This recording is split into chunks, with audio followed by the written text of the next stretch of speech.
She's not pregnant, but she's lactating. Her period stopped. Her libido vanished. What's going on?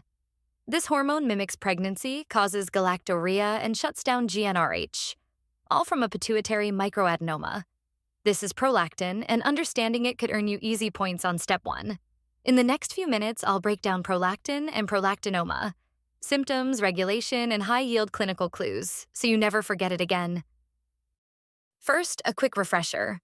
The pituitary gland, also called the hypophysis, sits in the sella turcica and is divided into 2 main parts: anterior pituitary, adenohypophysis; posterior pituitary, neurohypophysis. The anterior pituitary is responsible for secreting major hormones like ACTH, GH, TSH, LH, FSH, and of course, prolactin. It is produced by the anterior pituitary gland located at the base of the brain. With the sight, cry of the baby, hypothalamus releases prolactin-releasing hormone, which stimulates anterior pituitary to release prolactin. It acts on breast to secrete milk, but it's under inhibitory control most of the time. The hypothalamus constantly releases dopamine, which acts as a brake on prolactin secretion. But when dopamine is suppressed, like during pregnancy, nipple stimulation, or stress, prolactin levels rise. Thyrotropin-releasing hormone, TRH, which is structurally similar to prolactin, can also stimulate prolactin in certain conditions like hypothyroidism.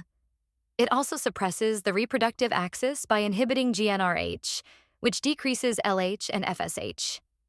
This is why high prolactin can lead to amenorrhea, infertility, and low libido.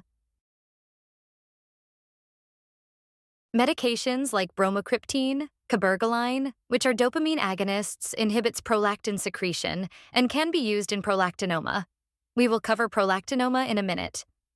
Likewise, dopamine antagonists, like most antipsychotics, metoclopramide and estrogens, EEG, OCPs, pregnancy, stimulated its secretion. Also, as you can see in the image, prolactin inhibits GnRH, which in turn suppresses LH and FSH, inhibiting ovulation and spermatogenesis. Renal failure reduces prolactin elimination, increases prolactin. Dopamine has stronger effect on prolactin than TRH does, so it's tonically suppressed than stimulated. Prolactinoma is a benign tumor derived from lactotroph cells in the anterior pituitary. It leads to overproduction of prolactin. Prolactinomas are the most common type of pituitary adenoma, making up around 40–50% of all pituitary tumors. The symptoms of prolactinomas depend on sex and tumor size. In women, you'll often see amenorrhea, galactorrhea, infertility. In men, symptoms are usually subtler and include decreased libido, erectile dysfunction. Sometimes gynecomastia large tumors can also cause mass effect symptoms like bitemporal hemianopia due to optic chiasm compression. Most common non-functional symptom: headache and hypopituitarism from compression of normal pituitary tissue. Pathophysiology: we already know. To diagnose a prolactinoma, you'll want to start with serum prolactin levels, often 200 mg/ml, MRI of the brain with contrast to localize and size the tumor. First-line treatment: dopamine agonists like cabergoline or bromocriptine. These reduce prolactin levels and often shrink the tumor. Surgery, transsphenoidal resection, is reserved for dopamine agonist resistance or intolerance, rapid visual loss, apoplexy, very large tumors. Radiotherapy is rarely needed but may be used for aggressive or recurrent cases. Prolactinoma is the most common pituitary adenoma. Prolactin inhibits GnRH, ILH, FSH, be your estrogen or testosterone. Always rule out pregnancy and hypothyroidism before diagnosing prolactinoma. Dopamine agonists are treatment of choice.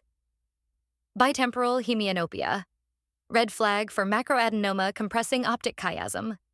Prolactinoma, most common pituitary tumor, causes galactorrhea, amenorrhea, infertility, and decreased libido. Diagnosed via elevated serum prolactin, sus Hose MRI, treated with dopamine agonists. Surgery only if medical treatment fails or vision is threatened. Thanks for watching. This is StepRx Review, where we break down complex med topics into easy, board-ready chunks. Hit like, subscribe, and turn on notifications so you never miss a review. Drop a comment below with the next topic you want covered. Keep grinding, keep reviewing, and I'll catch you in the next dose of StepRx.